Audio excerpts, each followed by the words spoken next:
the November 8th meeting of Riverwood Governance Council, and I need a motion to approve the agenda. A motion to approve the agenda. Thank you, Claire. Is there a second? Second. Any discussion? All those in favor, say aye. Aye. Any opposed? And then we did post the October minutes in the Dropbox for prior review. I didn't get any notification that anybody saw any need for changes. Is there a motion to approve the October 9th minutes? Next motion, is there a second? Second. Any discussion? All in favor say aye. Any opposed? All right. Our next topic are the proposed requests for flexibility waivers, and just so everybody is clear in the audience, as part of the charter system, which we have joined, we have the opportunity to request waivers from state law or system policy. Anything that was in the former conversion charter that we might want to keep will have to be requested again. So we talked about this in our last couple of meetings, and today we do need to take action to put these out for community comment. And then we'll take action again after the community comment period. So just want to make clear what we're deciding is to put them out for public comment. So Dr. Shaw, I'll turn it over to you. Sure. Thank you again very much for all your work on working on the strategic plan, which of course leads to our objectives, which of course leads to our request for flexibility. I am going to turn it over to Mr. Blackwell, who's done a lot of work, and give you the documents. We've also met with our district representative, who will be coming a little late this morning, but Krista will be here in just a minute. So, Mr. Blackwell, if you want to run with it. So there's the whole good morning, everyone. The pile of papers just to your, or what was to your left when you sat down, is what we need to look at real quickly. And for everyone else out there and everyone at the table, let's start with what's going to be the easiest, which is just the request for flexibility overview. It's a front and back sheet. On here, we've kind of summarized, because we've talked about a lot of things at the last couple of meetings. Requests for flexibility that we had already brought to the council, and then some that came out of our conversation at, I guess, October's meeting. So I want to give you kind of an update of where we are and what we're officially going to make a recommendation that you all move forward with. So let's just go through this. The first category up at the top is what I'm calling the actionable RFFs. That is, it's the school administration's recommendation that those three listed up there at the top are the ones that we hope you all will consider putting forth for public comment, and then ultimately that will be part of supporting our strategic plan. Those three are two of which we brought to you originally in October. Those are the first two. The waiver requesting the ability to have the English teacher instruct a reading course without the reading certificate or certification. And the second one, the waiver requesting the exemption for the IB diploma candidates from the physical science graduation requirement. We talked about those two last time and brought those already on paper. And then the third was one that we talked about to support the International Service Learning Initiative. And it's going to be a waiver that Fulton County Board Policy has 3 stipulations. And Dr. Kopkis, if you want to jump in at any point to help clarify, please. I'm doing great. Yeah. I haven't done anything yet. Well, but having read this is, Okay. I think They have 3 stipulations when it comes to, or 3 stipulations that we would like to waive when it comes to requesting international field trips is really what we're talking about. And those are that you must request the field trip at least 3 months in advance, written, and it has to go through several chains. There is also a stipulation on how much a student can be asked to personally pay for a field trip, and currently that limit is $500 written in board policy. And then there's another third limitation, possibly, that's a little vaguely worded. well, in my opinion. That is, the way it reads, that they could limit the number of trips that any particular school could take within a time frame. So the way I read that might be to say, we don't know because it's not specified, but they might say to us, well, you've already taken 3 international field trips this school year, and that's sort of our limit, you can't do anymore. When, who's to say that the 4th one that we propose wouldn't be for an entirely different group of students and wouldn't be a very valuable learning experience. So the short of it is, we're asking to be exempted from requesting 3 months in advance. We're asking to be allowed to request up to, but no less than 45 days in advance. We're also requesting that there not be a limit put on our students as to the amount of money that they can pay, although we do recognize that we need to have some funding available for those who could not pay anything. But we don't want a student who could afford the full cost to be limited by $500 if that's not a limitation that is their family situation. And then the third one is, we don't want to be limited to a specific number of field trips. If we have 7 great field trips that we think will serve 7 different groups or 300 of our students, then we'd like to be able to take, or propose at least, that many field trips. So those are the actionable ones, and I'll pause there for a quick second and see what questions. Have we ever been turned down? Do they generally approve these field trips? And who approves them? Well, the second question's easier to answer, Bruce. It gets submitted, well, Dr. Shaw, of course. Can I just jump in? Yeah, sure. So the first step is they come and talk to me and say, hey, can we do this? And then we approve it at the local school level, it goes to Karen, and then there's a deadline that has to be sent to the board if it requires the board's approval. So there is a chain we go through. The first question is, have they ever been rejected? The short answer is, even in my time here, yes. The concerns that I have at the local school level and that are often reflected with the higher-ups is, are they missing academic time?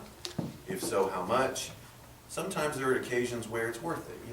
If you're going to miss the Friday before spring break, hypothetically, to go to Denmark or something, that's pretty cool. So, and then they also consider, obviously, the academic value. And a large part of the application is the teacher explaining how this relates to the standards, what's the academic value, why is this worth the time, the money, and the trouble to do. But they have been kicked back, and like I said, just in the last couple months, please clarify something, please explain, so that has happened, sir.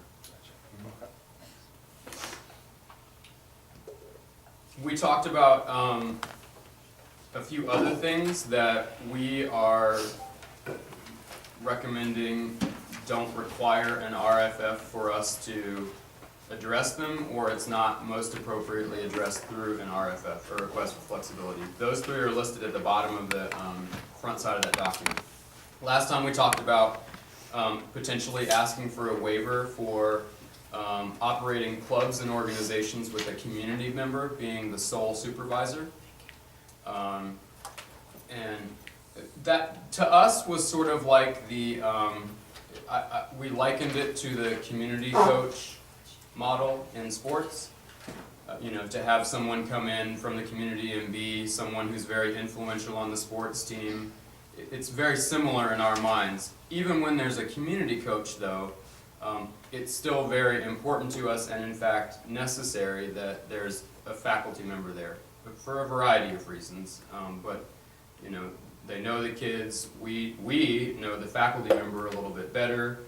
It's a direct line from us to that team, so communication isn't stymied by any disconnect between us. And so we felt like we could really work with folks like the foundation to find those community partners who could very much work with our clubs and organizations, but we don't feel comfortable saying we want that to be the sole person interacting with that club or organization. We want and need a faculty member to be our point person, who could then very much work with any approved person, like the community coach. So our position there is we do not support a waiver for that.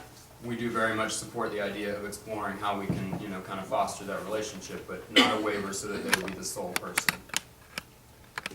We also talked about a waiver, a potential waiver for limiting the number of times a student can retake a failed course in the traditional classroom setting.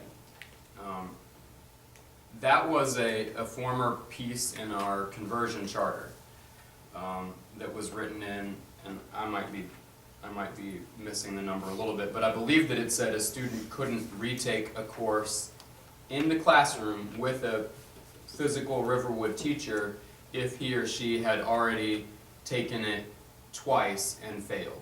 So in other words, we would not put the child in a classroom for the third time. Instead, we would put the child in maybe a virtual lab, or we would say, well, it's really time for you to take this in summer school.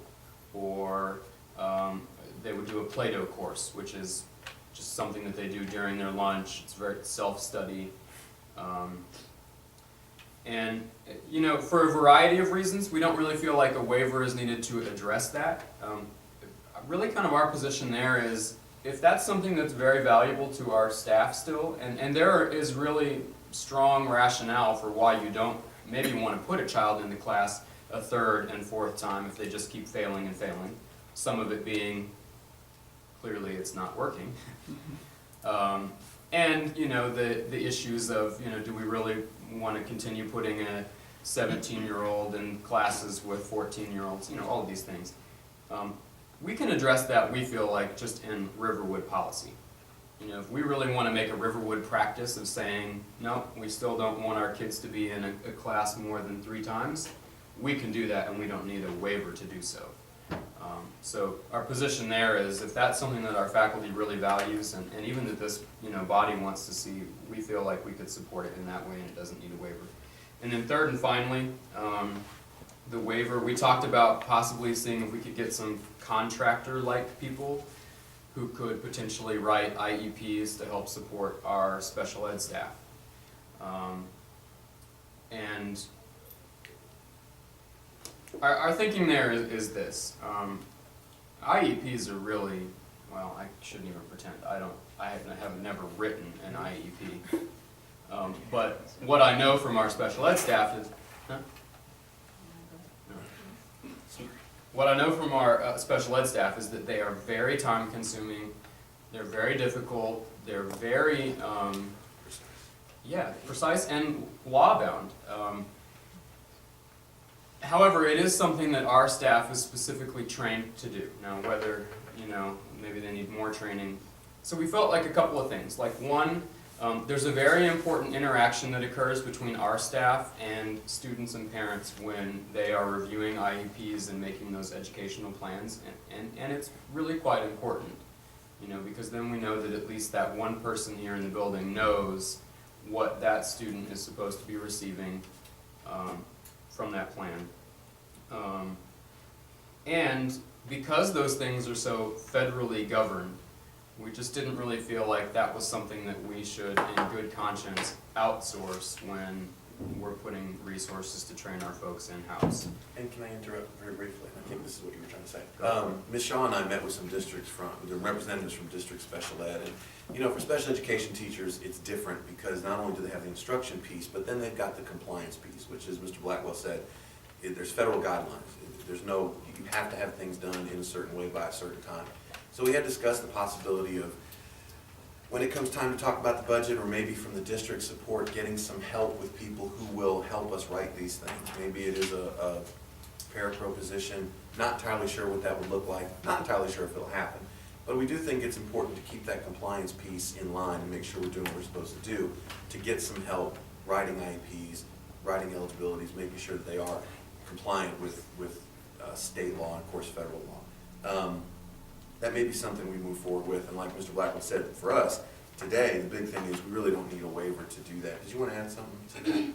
No, I think the place where it was coming from is because teachers, in the 70s, this structure was designed, you could have teachers who taught students with disabilities, and then they also wrote the IEPs. But in the 70s, there was no teacher evaluation system the way we have now. So teachers are want to focus more on improving their craft and, becoming proficient, focusing on being proficient and exemplary teachers in the classroom. And when we look at the data of some students with disabilities, the numbers are very low. And so teachers feel as though, more focus should be on improving the instruction for students with disabilities. But it's difficult to do that because the majority of the time is focused on compliance.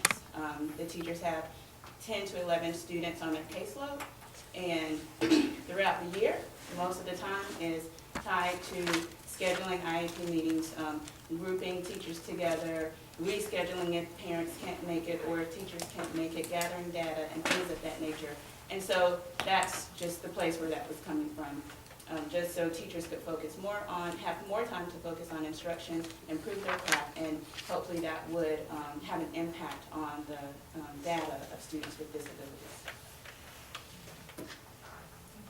Okay. And then, really quickly, I'm not going to say a lot about these, but on the back, just so that you can see what we have not, what we are not carrying forward from our conversion charter that is now expired. We went through, and if we haven't addressed something from the conversion charter in one of these three that we're proposing to move forward with on the front, then the remainder are on the back. So these 8 items on the back are things that were waivers that were written into our conversion charter that we do not feel like need to be addressed moving forward. So 1, the governance council will participate in the principal selection and hiring process. We don't feel like that needs to be carried forward into any sort of waiver here because in fact the model of Fulton County's governance council now is that you do in fact participate in the principal hiring process. The second one, Riverwood will selectively participate in the surplus employee transfer process. Basically what that is at the end of the year, if a school's numbers are projected to be lower than what they were and they can no longer keep a member on staff, they don't have enough students to support it, that employee gets put into a surplus pool because they're still contracted and assured a job, and that employee is placed at another building that now needs another teacher. Riverwood had been asked to be exempted from that procedure, largely because the rumor around it was that sometimes schools would unfortunately choose to surplus some of their lower performing faculty members, and so we didn't necessarily want to receive a lower performing faculty member. Anyway, my notes there talk about, there's really a lot more emphasis now in our school district about corrective action, and if someone is not performing well, it is a much clearer process for getting that person support or getting that person out of the position. Moreover, we were never allowed to be exempted from it anyway. Number 3, Riverwood will require parental involvement. Now, this is sort of an interesting one. Dr. Shaw, you may want to say something about this.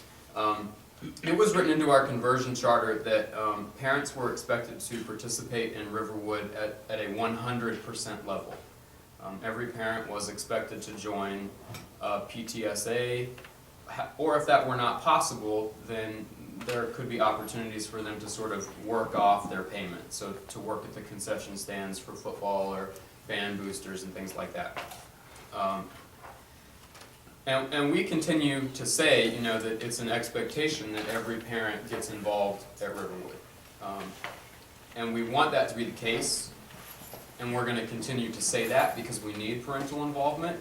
But I think the reality is, I don't know that we need to have that sort of written as a waiver somewhere, because we don't get 100% parent participation even if it is in writing somewhere. That's just the reality. We get good, strong parent participation, and it should be our goal to get more. But whether we put it in writing, it should be the expectation that every parent is involved, and we're going to continue to say every parent should join PTSA, and if you can't, then here are your other options. 4, There was an item written in there about course sharing with North Springs, particularly for arts courses. Our feeling there is we should be trying to work more on bolstering Riverwood courses, not sending our students over to North Springs and, you know, having a gap in our own curriculum. Graduation ceremony, we had something in there written about the graduation ceremony at Riverwood will be contingent upon successful completion of basically graduation requirements. That sounded to us just like good common sense, and that we might not need to have a waiver written around that we would just have the expectation that to participate in graduation, you should be ready to graduate. I don't mean to be flip about that, but it did seem a little odd. Number 6, Riverwood will require additional support from Fulton County Schools as it relates to technology. We will obviously continue to ask for that. As you can see, it's been quite successful with our computers over here. The support that we've gotten is getting better. They are giving us lots more, and we don't feel like we need a waiver for that. Number 7 also is about staffing.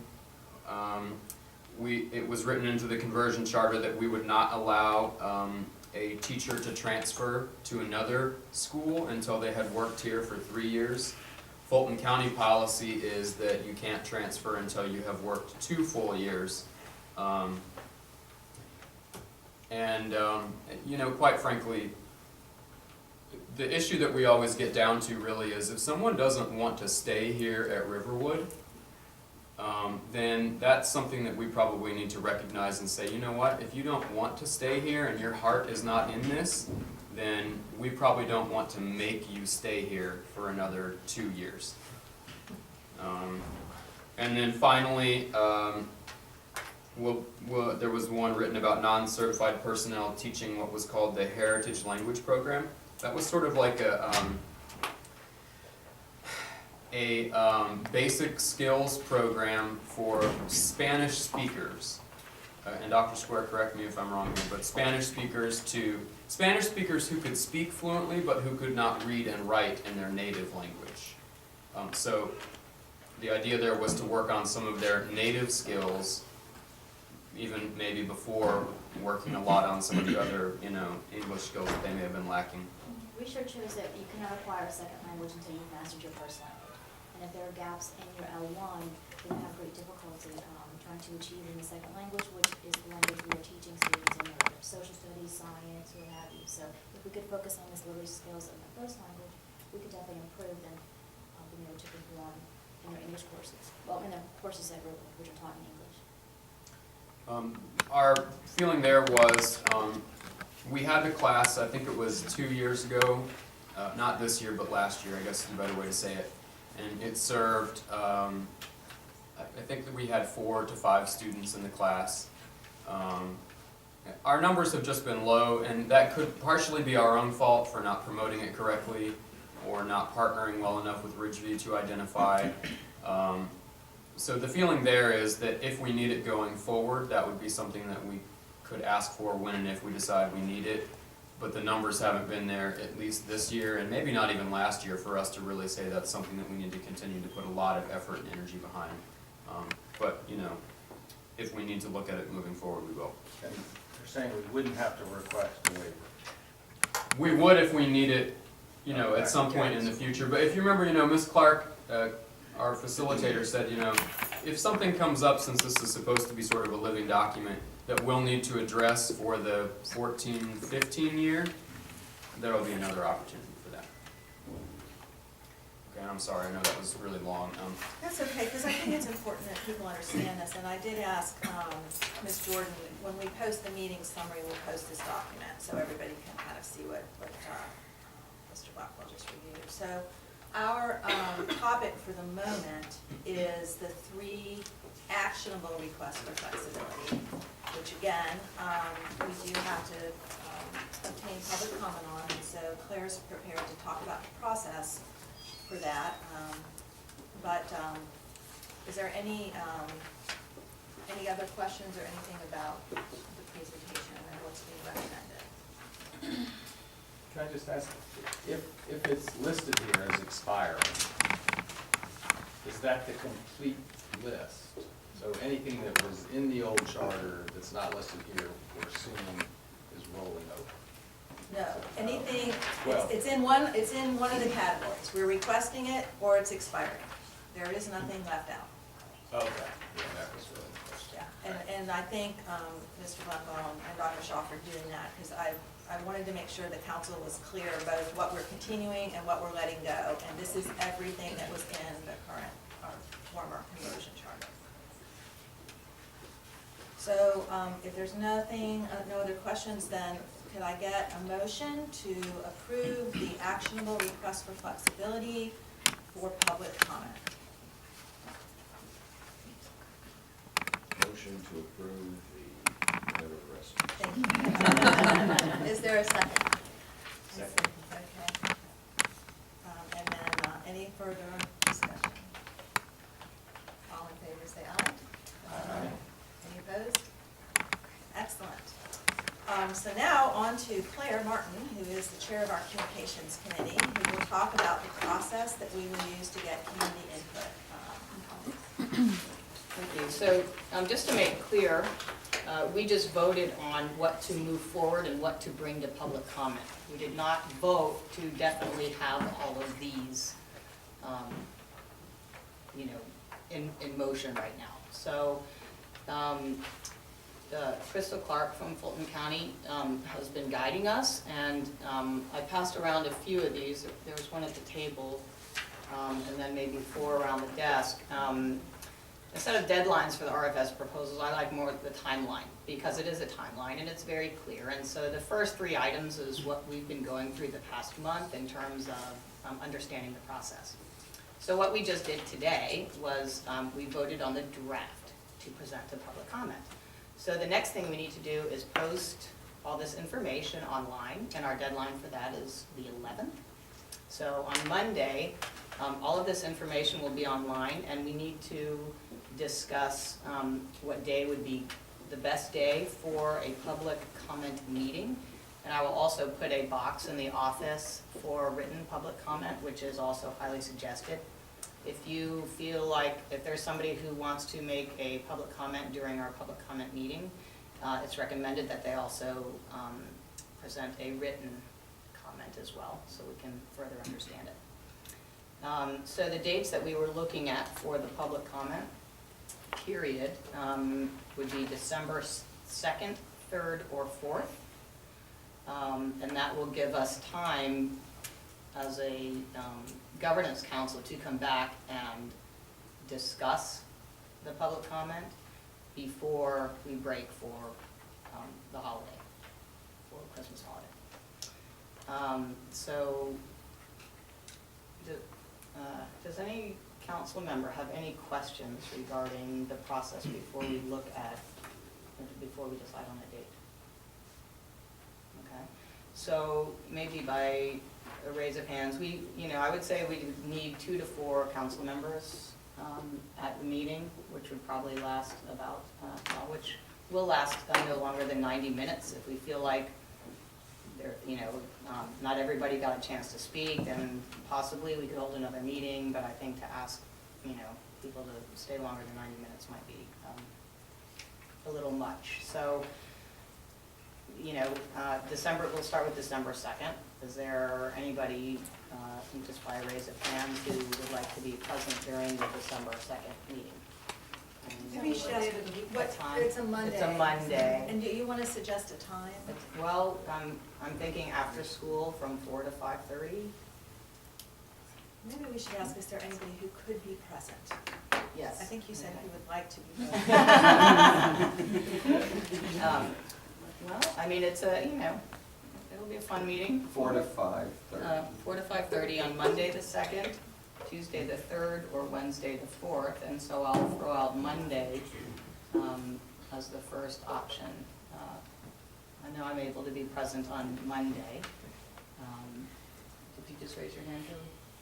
Like, woo, that was quick. Dr. Hopkins is available, and I could. okay, so I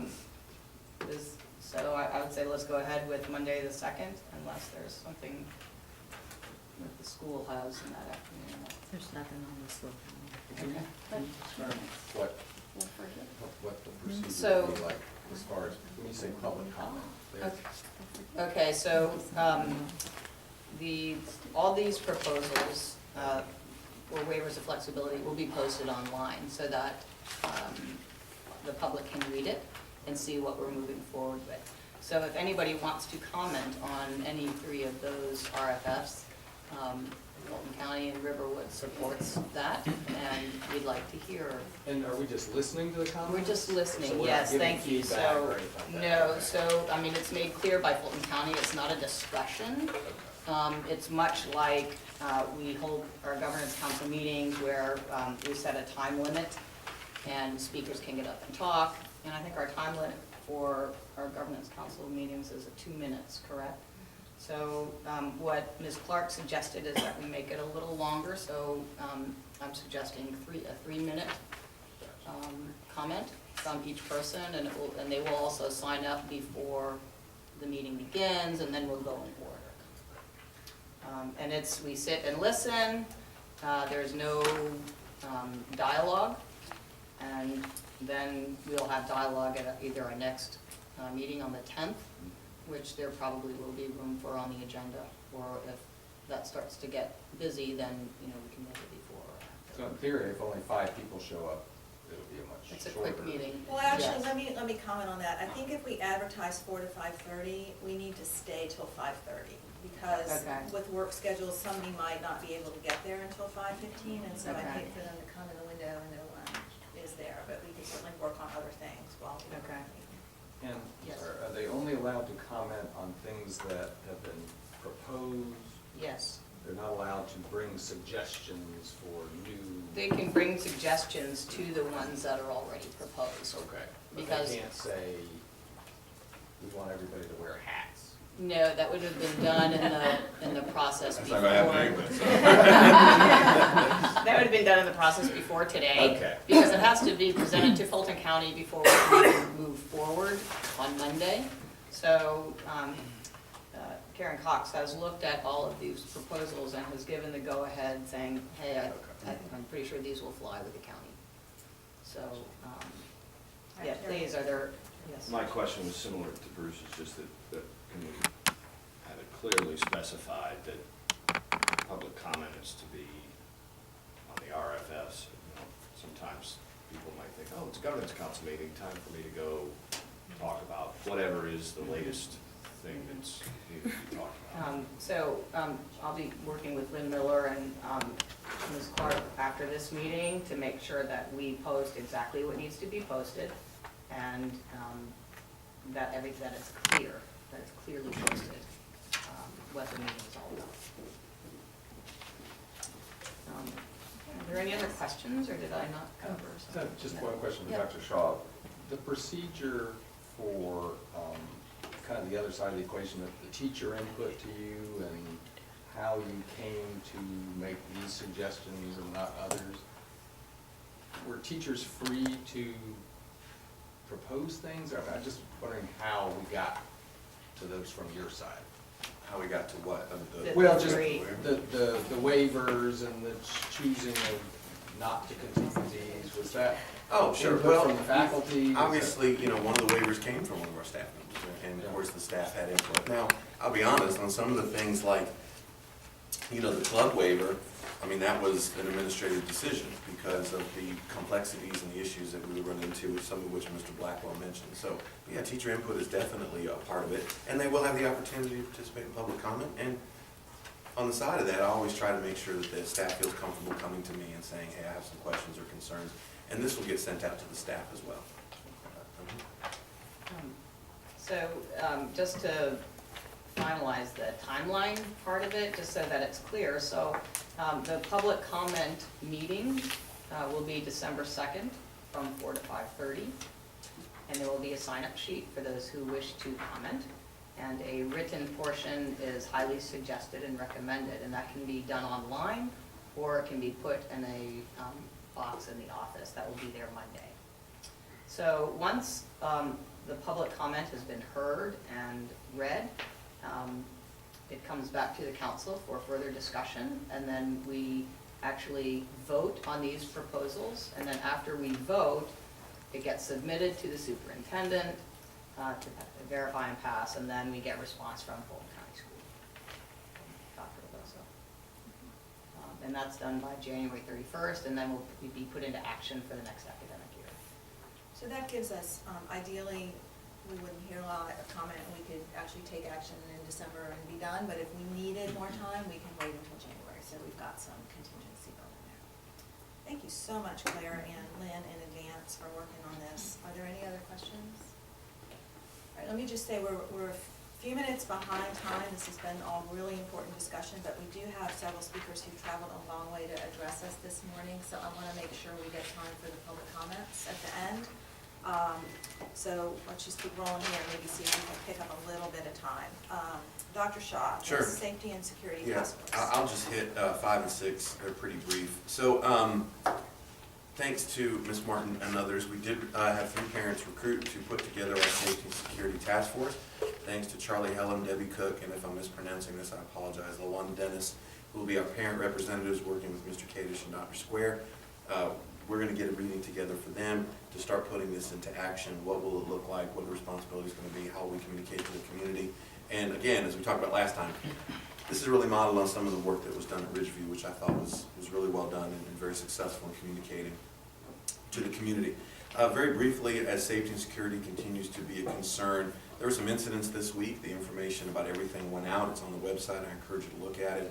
Unfortunately, there were some things that needed to be communicated. We do have a 3rd guard, for lack of a better word, that will be with us for the remainder of the school year. That person will be focused on the front door. Gentleman was here yesterday. We'll have somebody here today, and then starting Monday, it will be staffed regularly. We also have work being done on our door locks. They came out and fixed the door locks, and then shortly after that, we found out yesterday another one of them broke, and it's shut, but it's not latching. So again, the requests have put in, and maintenance has been really good about coming out and fixing those. And the other thing that I think is interesting, exciting, is the biggest area of concern for us is the auxiliary gym area. As kids go back and forth, we keep those doors locked, but they have to get back and forth, so they prop the doors open. So it becomes into a whole very creative way of how to get through a locked door. The district is, and they've already come out and done the survey work, and it's gone out to bid. There is going to be what's called a crash fence, a crash gate installed in the auxiliary gym. A lot of schools have them in their bus ports. You can go out, but you can't get in unless you have a key. So we can then securely leave those doors unlocked so the kids can traverse safely between the auxiliary gym, the small gym, and those other buildings and make sure that it's still secure. Now, it's not perfect. It doesn't keep kids from propping the gate open, which they probably will. But, you know, we do spend a lot of time walking around, as does our security people and us and our maintenance people closing doors. But the gate will be nice, and it will allow us to have a little more security there. I'm going to talk briefly about bell schedule modifications. So where we are is the committee, under Mr. Blackwell's leadership, has had some good, honest, forthright, difficult discussions. And again, just to review the process, the committee, Mr. Blackwell, I said they're going to have one more meeting. Is that correct? The committee, after next week, will make recommendations on 2 to 3 bell schedules. And what we're going to then do is work through and publish the pros and the cons. We're going to meet with student leadership, including SGA, club presidents, etc. We're going to have a morning and an evening parent meeting, and then we're also going to meet with, there was one more group I'm missing, and talk about the pros and the cons. Again, this isn't to vote on it. Oh, we're going to put it online. That's the other thing. We're going to put it all online. This isn't to vote on it, but it's simply to offer suggestions, concerns, what does the community like, what do they not like. And then in December, the idea is to bring it to this group and have you guys look at it, again, discuss, debate, and make a recommendation. And as I've always said, we really need to have a decision made, which at the end of the day is an administrative decision, by January, so we can begin the planning process.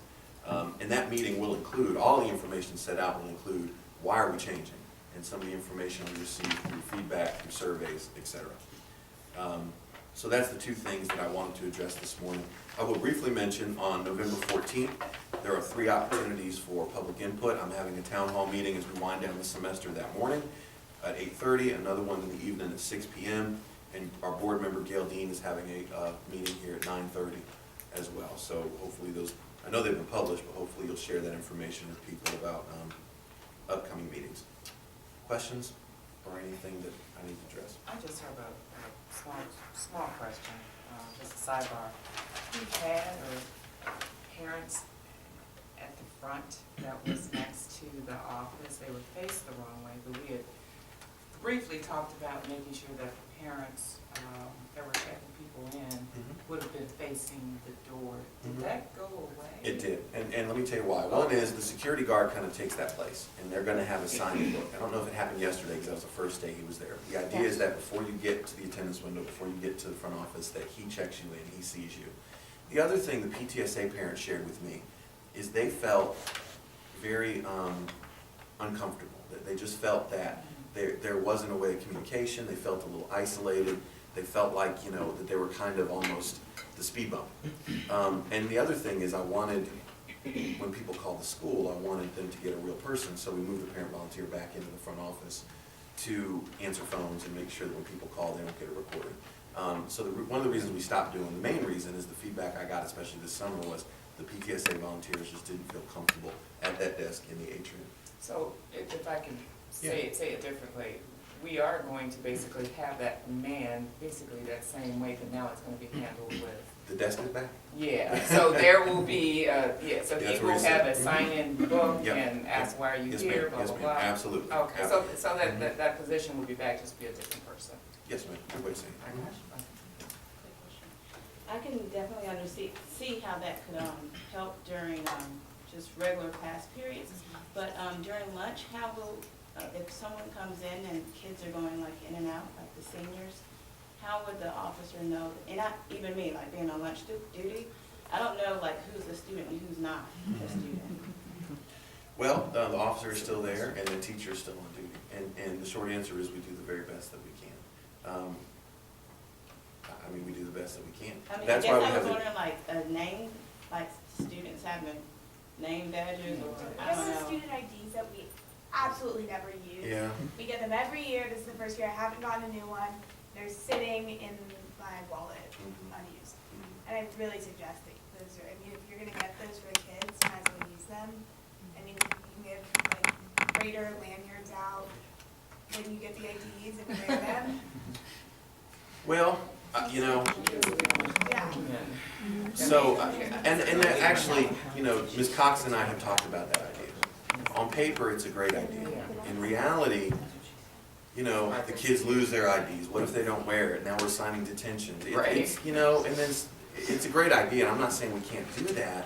It's just, you know, sometimes putting it in practice becomes really difficult. We've got to think through all the bumps in the road, and you know, and honestly, that's a great idea. It's just working through the details. Right. So, you know, and again, it's only supposed to be seniors outside, so then we run into the, well, who knows who a senior is? And I've actually stood with some of the teachers and said, well, they're senior, they're not. I think they are. Pull them over and ask them. So it's difficult, you know. That's a great idea. The students are remembering to have their schedules, so they can go to the Yeah, media center, that's what I was and they're thinking. keeping up with those. If you have to keep up with your If they want to go schedule. outside, Probably seniors, they Sure. probably will keep up. It's something we can definitely look at. So let's throw that to the task force as a consideration, whether we need to have some sort of identifier for students. Since we're not gonna have a fortress, we're not gonna be able to have everybody scan themselves in or, you know, do some kind of eyeball scanner. So there's gonna be always opportunities, and we wanna find that middle ground between making our school welcoming and a place students wanna be and safe. The person at the security guy, Or gal, we don't know. or gal, security person, Yes. will that forego them having to go into the office and sign in and get a badge, get a visitor sticker? That is not, yes, that is the plan. We didn't do that yesterday because this was our first day. We still wanted to make sure they got a visitor badge. But as we put this in place and get a hopefully regular person there starting Monday, that is the plan. Okay. Mhm. And I also think having that security guard person there will actually cause anybody that may be interested in trying to sneak in, It's a deterrent. it'll deter, right, it'll scare them away a little bit. So I don't think you're gonna have probably as much of that because they know that person is gonna be standing there. Right. Back to the students, did we, or can we identify a student who might be willing to serve on the task force as well? Yeah, we sure can. Yeah, we sure can. That's a great idea. Like now or For security, that's Yeah. legal. Yeah, two right Yeah, we should I'll leave we that have to to work you. on it, and when you guys meet, you can talk about that. We Okay, like it. that's an excellent Good. suggestion. And, Dr. Shaw, when you refer to him as an officer, are they equal to our other two officers? Are they Well, semi-armed? Are they? equal is a hard word to use. Yeah. Here's kind of the way it's worked yesterday and today. It is a Fulton County Campus Resource Officer. Matter of fact, yesterday was Officer Battle, who actually worked here last year, so he already knew the staff and the kids. The district has a contract with a third-party security agency. So on Monday, that's who's gonna be coming out. Hopefully, I've asked for a person to be regularly assigned, with the caveat that if they're not doing a good job, we get rid of them. But the hope is that it's not gonna be a campus officer on Monday, it's going to be a third-party security guard, for lack of a better way of saying it. And obviously, those people will report to, for lack of a better way of saying it, the administration, of course, Officer Renee and Officer Parker. Thank you, Can sir. we ensure that whoever that person is, and because it is a third officer, that person is not overweight, because we do, other school functions, that person is going to be there for fun, that, Oh, yeah, that that's- will be. That's what they're here for, absolutely. Right. No, we're not gonna have them covered detention or anything. Right, that's why they're there, absolutely. And Thanks for Dr. Shaw, asking. just follow up, just clarification. So they're equally armed and they're Campus- trained okay. in The campus confrontation? officers are armed, so Officer Battle and whoever's here today, Officer Battle had to go back to his school. They are armed, they are fully certified state law enforcement officers, as is Officer Parker, Officer Renee. The security people will not be armed. They are security people. They are not police officers, they are not law enforcement, they are So- security personnel. All right, so what's at that front desk is a security officer? On Monday, yes, sir. Okay, And they're going to have a radio and they're going to have a computer. okay. Mhm. And is that being paid for by the county, or are you having to dig for that money out of your budget? We're having to cover the cost of Really? it. And are we losing anything valuable Well, as a result of that? still working on that. Yeah. Still working on that, but we are gonna have to cover the cost at the local school level. It's $10.58 an hour. We figured out for the rest of the year, it's gonna cost us about $10,000 to $11,000, so we've gotta find that money. Okay. And my final comment would be to try and position them a little closer to the doors so they can see if somebody's getting out of a car versus Sure. coming from the Packers, Yes, sir. Where we put the desk yesterday, and Officer Battle seemed to think it worked pretty well, is when you walk in the atrium, there's the three brick panels. He's right in the front right there. Okay. And there's actually an electrical outlet right there as well. So that seemed to work yesterday. And, he got up and walked and went out and talked to people, which I want them to do. I want them to get to know people and see what's going on. So that seemed to work okay. But we can always adjust it as needed. One last question, what would be the hours of this? Well, that's a good question. We have some flexibility there. What I'd like to do is 8 to 4, because that covers when the kids are getting here, and it covers activities right after school, and it covers 8th period when, the kids are leaving who don't have an 8th period. I believe there's some flexibility, so it's an 8-hour day, I think, but we're just gonna have to see what works. So we're not as concerned about someone coming in and lodging themselves before the kids get here? That's just a question. Well, it's always a concern. Yeah, I didn't know. Absolutely. Yeah, that would, just trying to just think of just total coverage, Mhm. and I don't know if that's even possible, that's just something that we need to think Sure. So we'll make note of all that for the safety task force and hopefully get a report back from them shortly. All right, the next topic is Dr. Caucus asked to provide an update on the middle years program. Yes, so this is a statement from Mrs. Kendra Hansen that I'll read regarding the NYP program.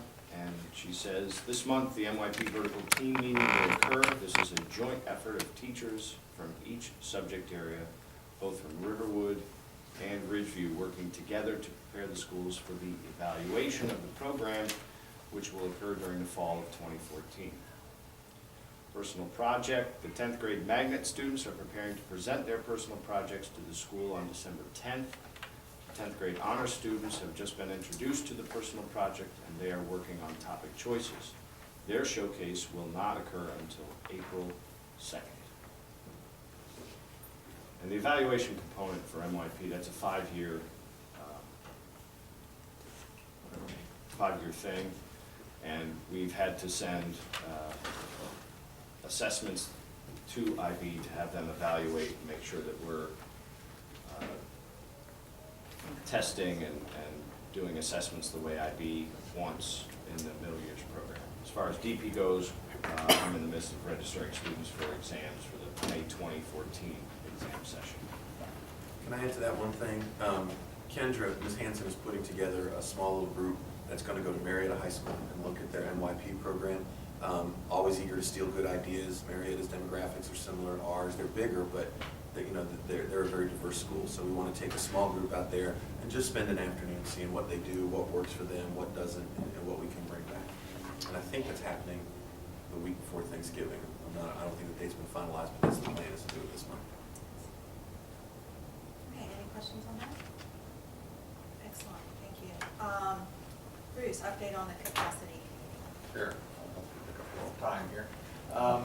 If you were here before and you saw Patrick Burke's presentation, you know, that was the best update, best news we could have gotten. As everybody knows, Hertz Ferry is being relocated, giving us the space that we need to hopefully achieve our goals here as far as the facility. I've met recently with my co-chair, Gerard Gunthard, and Karen Jenkins, who's an engineer, to talk about what our process is going to be for giving input to the architects. We're kind of waiting right now for the architects, that first phase, before we can start giving input and gathering input. But yeah, huge hurdle, big progress as far as, you know, getting us the facility we need. I was going to ask, I guess Opie left. Oh no, Sophie's still here. He's right. Opie, do you know our current enrollment numbers right now today compared to the day we opened the doors? Are we up? Are we down? We were 1672 for our official enrollment count. But that was the beginning of October. I don't know exactly what we're at today, but I can find out for you. We're not too much further off from that. Okay. We've had a few students withdraw off for some attendance zone things and affidavits, but we're about, it's Okay. within 10 or 15. And do you know where that compares to our projection and what we were expecting? I think it's a little bit lower. I think we were projected, and correct me if I'm wrong, Mr. Blackwell, about the 1680s. Yeah, we were 10, 15 Okay. kids below what we were exactly projected to be. Right. And compared to last year, same time, you know, what are we doing? Lower, we were at 1711 or 1709 for our Okay. official count last year. Okay. Right. Oh, I really have, yep. All right, well, thank you, we'll stay tuned. Sure, yep. for Next steps and those charrettes that we Yes, said. yes. We've Yes. all learned to spell now. Pick up your charrette outfit. We're anxious for them to happen. I think so. All right, any questions for Bruce about the capacity committee or effort in that? Okay, excellent. All right, we have a couple of handouts on the governance council role for out-of-zone enrollment, and I just want to make a few comments before we send those around. Just give me a second, and we'll sort it out. We're, once again, in a little bit of a, I'm just going to give my personal point of view about this. We're in a little bit of a tug of war with the district about, you know, who's going to decide what, and we will get that cleaned up before December 10th, at which time we will take action on this matter. Last year, they allowed us to decide the who, and they decided the how many, and the how many was 30. This year, Dr. Shaw seems to be getting some indication that they want us to confirm the how many, but we don't yet have our enrollment projections. I think those are available informally, so I would ask that these questions Bruce is asking about what's our enrollment now versus what was our enrollment last year versus what's our enrollment projected to be the next year. I think in good conscience, we should have that information if they are going to ask us to recommend a number. So, Dr. Shaw, I think that information is out there. If we could get it informally, we asked both Ms. Huff and Mr. Burke about it, and they indicated we should be able to get it in November. So I'd like to just ask that we at least have that information in order to make sure we're doing, you know, the right thing for our community. The other thing I will just say is that this is a recommendation. So whatever we are allowed to do, we are only allowed to recommend. We are not actually making a final decision. So the two things that we have to distribute, and again, just to be clear, we're talking about this today, but we are going to need to take action about it in December. And I do have extras of this for the audience, so when it gets to the end of the table, if you want to kind of share those. And then Dr. Shaw has an additional piece. Want to pass that out with the numbers? Right? The numbers? No, that's ACT then. Did you have numbers for the Arizona enrollment? Oh, yeah, but I just ran this off so I know what it was. Oh, okay, so you'll say it, okay. I can, sorry. sure, yes, ma'am, Okay. sorry. So let me ask Dr. Shaw then to tell us what we ended up with in terms of numbers in each of these various categories for out-of-zone enrollment for this school year. Okay, so here's what I was able to pull. I hope this is the most accurate from applications for school year 13-14. It was a total of 31 applicants. The number of applicants who met the criteria, employee, children, siblings, Ridgeview or Riverwood, came up to 25. I believe, and Mr. Blackwell, correct me, the total that we accepted was 26, was the final number when that window closed, correct? Okay. One employee, children, this is the numbers here, 16 siblings, and then Ridgeview to Riverwood was 8, for a total of 25, and then there was one more that was done in the window, nothing late. I made very sure of that, and that took us to 26. So 16 siblings, 8 Ridgeview, and 1 employee. And so if you look at the handout that I distributed, this is to the best of my recollection what we ended up with as far as the who. We initially said students living in Fulton County. And actually, let me go. Please call extension 120. Coach Novio, please call. I want to go back a step and just say that some of, I think, our decision-making process last year was colored by the fact that staff members were not perhaps,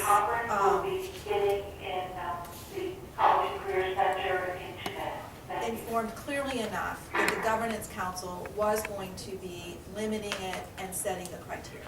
And so what happened, because that wasn't clearly communicated, is that staff members during tours and meetings with prospective parents indicated to some people that they should not have a problem based on past practice. So we had a situation where there were some people who, after we originally voted, came to us and said, well, I came to the school 4 months ago, and I was told that I was definitely in the category that would be accepted, and so I didn't pursue other options available to me.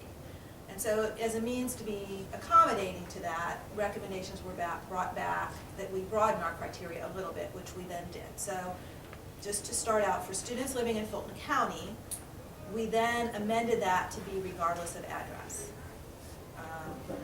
And I believe that one person who was added was actually an out-of-county person who we were originally told by the county, our school district was not eligible to enroll, and then we were told later, yes, they are. So, but residing out of the Riverwood attendance zone, magnet applications will only be considered for those meeting one or more of the following criteria. Children of employees at Riverwood for this school year. In other words, the employee has to actually be here this school year for them to bring their child.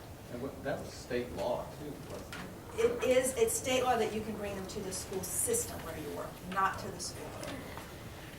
Siblings of students enrolled at Riverwood, initially we said the sibling had to be enrolled this year.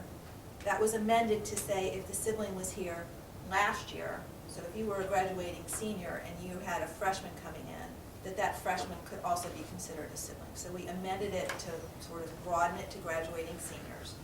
And then students enrolled in 8th grade at Ridgeview. So it's my understanding that in the end, this is what we came up with. Does anybody have a different recollection of what we actually came up with? And the 8th graders at Ridgeview, did they have to meet the magnet? Any of these students in the Okay. preamble have to meet the magnet criteria. And that's something we have no wiggle room on because we are no longer an independent charter. We can only accept those who meet the magnet criteria. There is a provision for employees to go through a hardship process with the school district if they don't meet the magnet criteria, but that's not something we have anything to do. So the next question I have then, which I hoped we could take a few minutes to talk about because we do have to vote on this next time we meet. Does anybody want to propose any changes to this, or does anybody have any thoughts about how we might refine this? Yes? I have 2 thoughts. One, the word children. You know, we have a number of our staff members, and I think when I got here, I was kind of on the tail end of this discussion. we need to clarify. My choice, and this is just my suggestion, would be to say if that employee is the primary caregiver. Because we do have stepchildren, we do have foster children, we have exchange students. And I think to say just children kind of implies biological children, and we just need to be clear about that.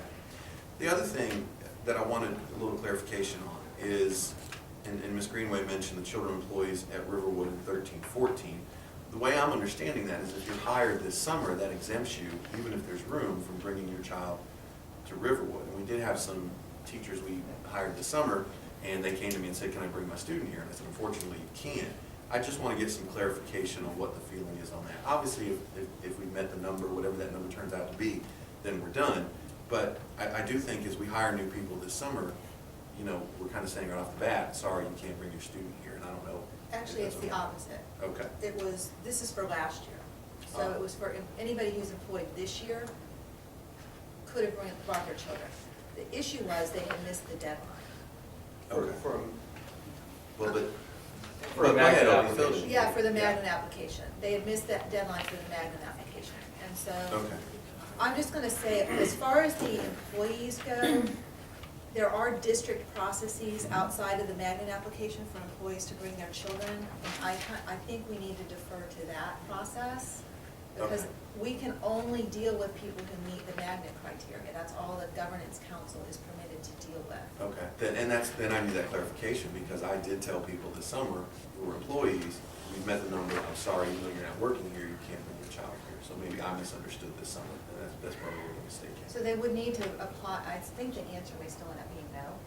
But there They is gotta a go through the process where they district go process. through the Okay. district to apply for an employee hardship, Gotcha. which is different than meeting the magnet criteria. Okay, good. And I think that's really important for everybody to understand. We're limited to people who apply and get in through the magnet program. So that's kind of All what we right, can good, deal with. good, good, But good. the intent is that if you hired somebody, you know, they have to In be an July. employee next year. Right, okay. And just to be clear, this is Riverwood teachers and staff. So if you are a teacher or coach at Ridgeview, and you have a child that's going to Ridgeview because you're at Ridgeview, and of course they want to go on to Riverwood with all of their friends, where did they fall? So they would fit in students enrolled in 8th grade at Ridgeview Charter Middle School.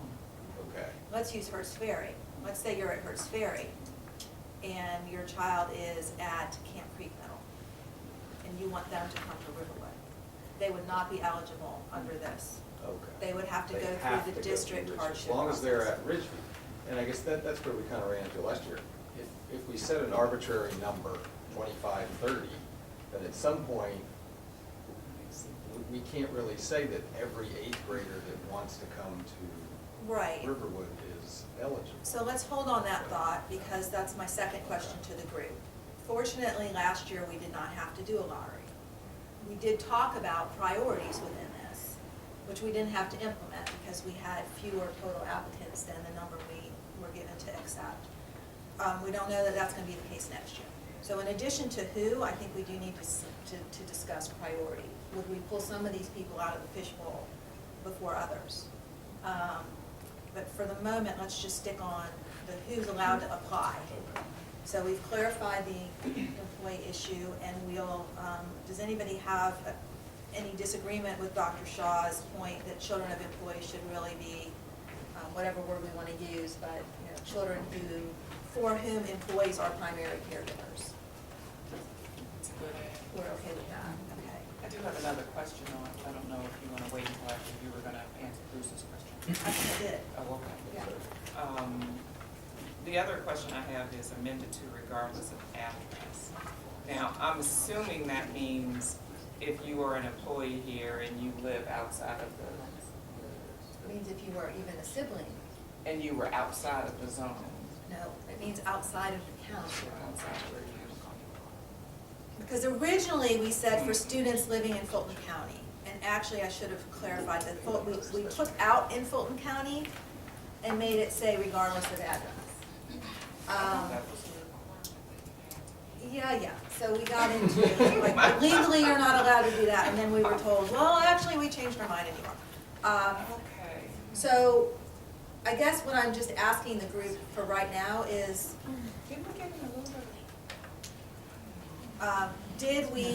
do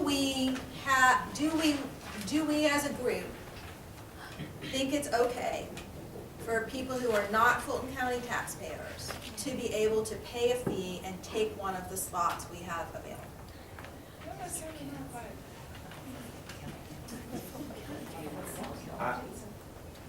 Yeah, I mean, I think, getting back to the priorities, I don't think they're ahead of anyone. But I will say this, just from experience and opinion, those kids that were in that group in the past when we needed students made an unbelievable contribution to this school, you know. They had a school that they could go to, and their parents chose to drive them here, bring them here, and pay to be here.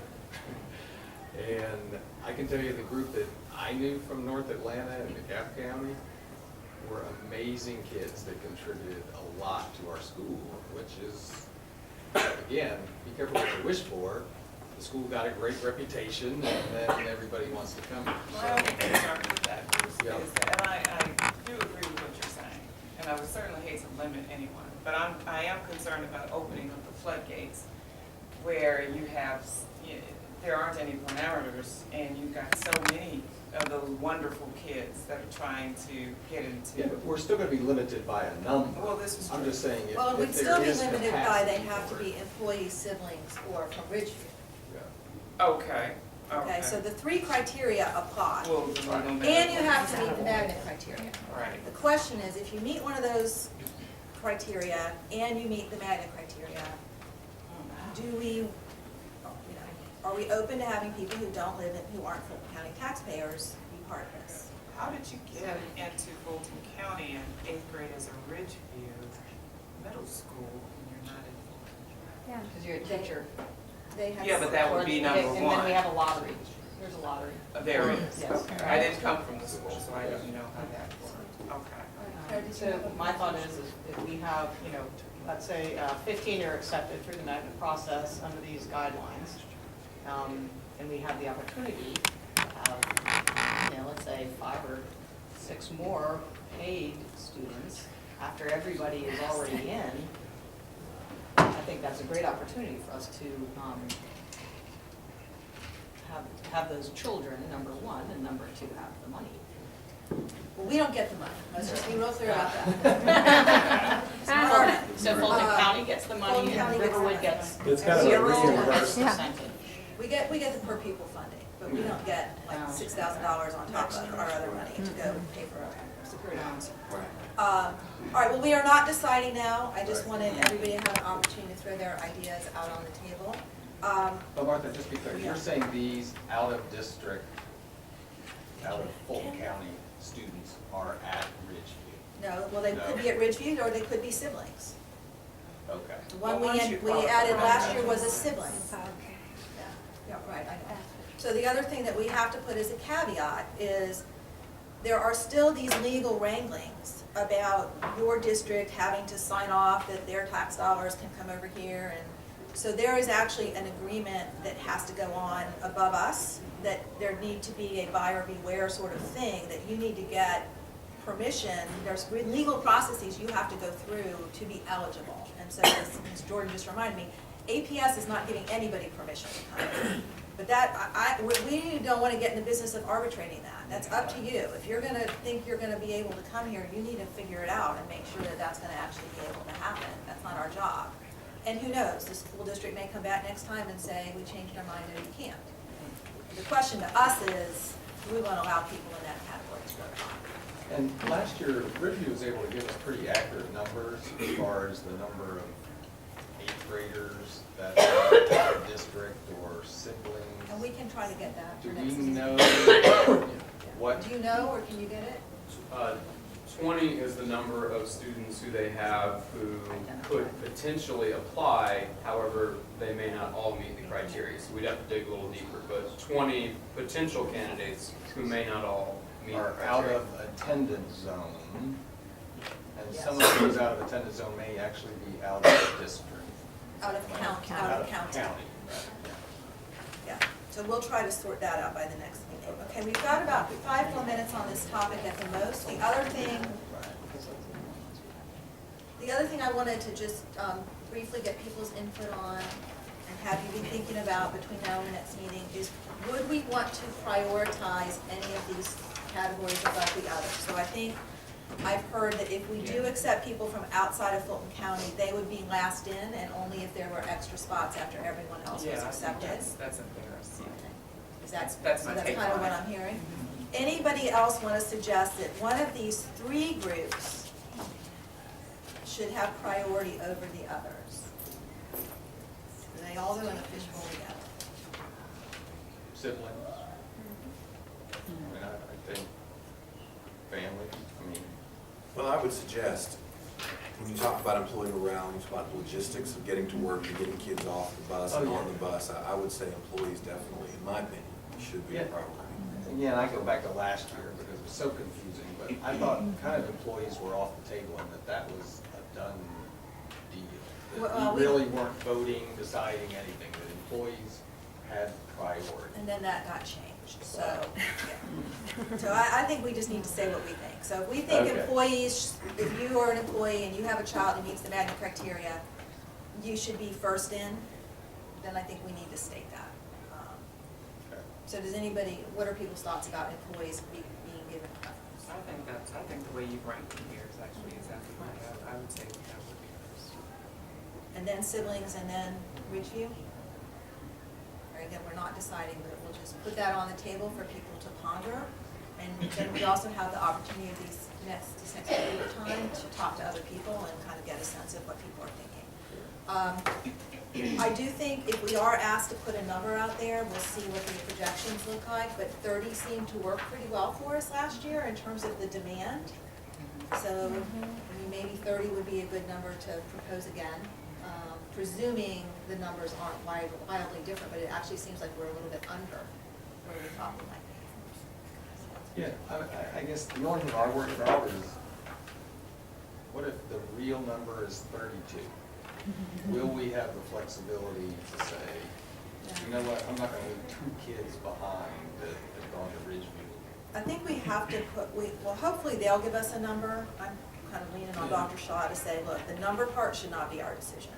You know, that last year they wanted to hold that. If we come back and say 100, they're gonna say no. So, it's, you know, Right. so why don't you just tell us what you want the number to be? So hopefully they'll do that.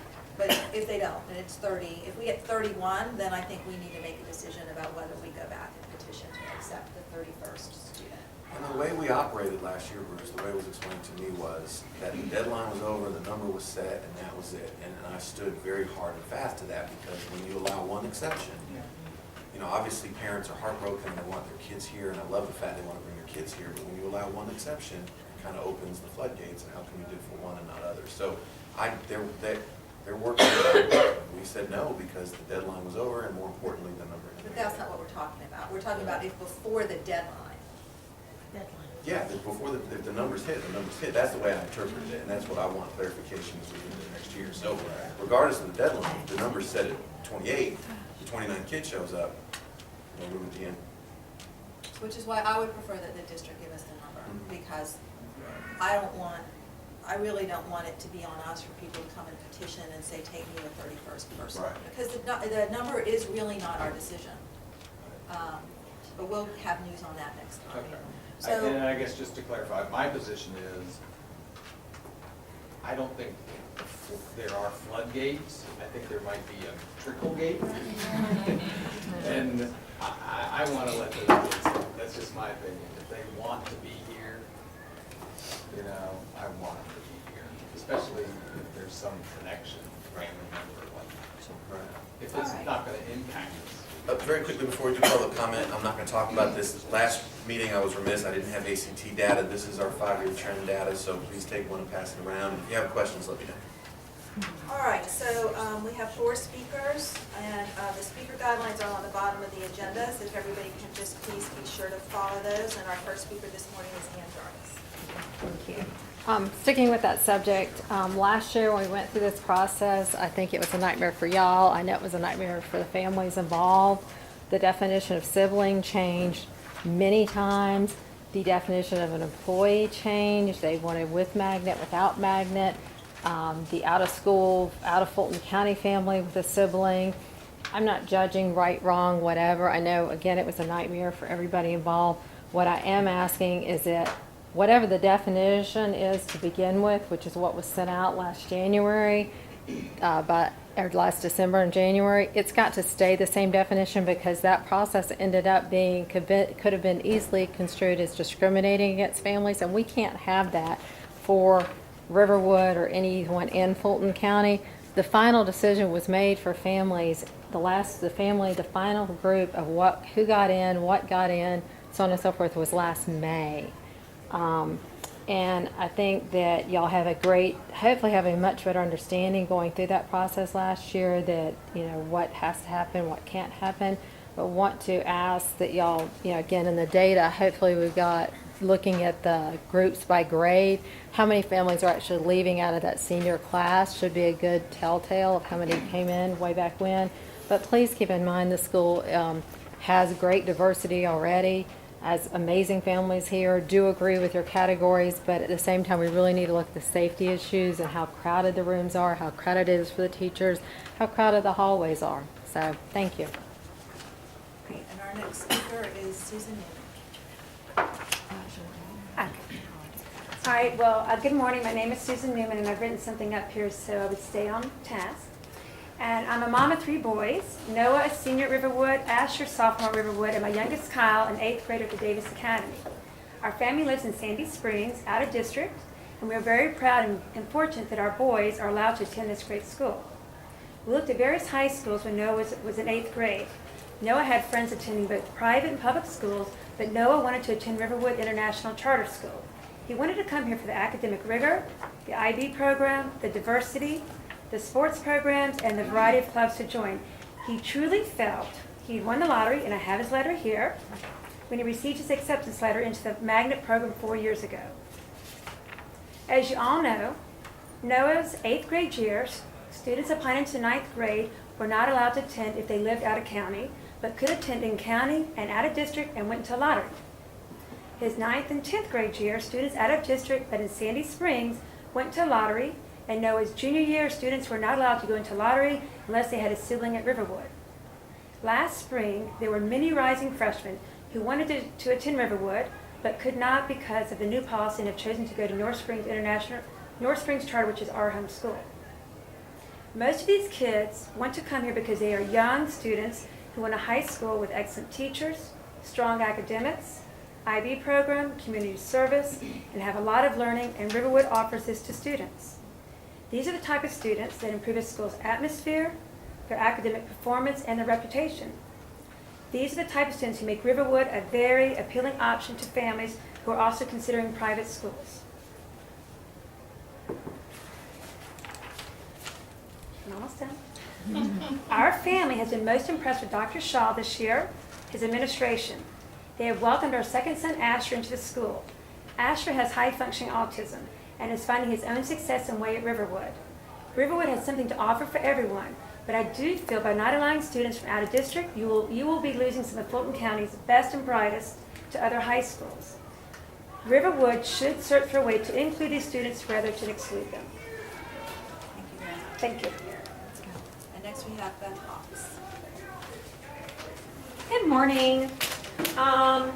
First of all, reiterate what these 2 nice ladies have said about kids from outside the attendance zone. My daughter's 2 closest friends this year are children who are some of the best students here academically and involved in the school who live outside of the attendance zone. But I'm also concerned about safety. So what I have to say is, whatever y'all decide, let's please communicate that early. Let's communicate it every way possible. I believe that was, you know me, it all comes back down to communication.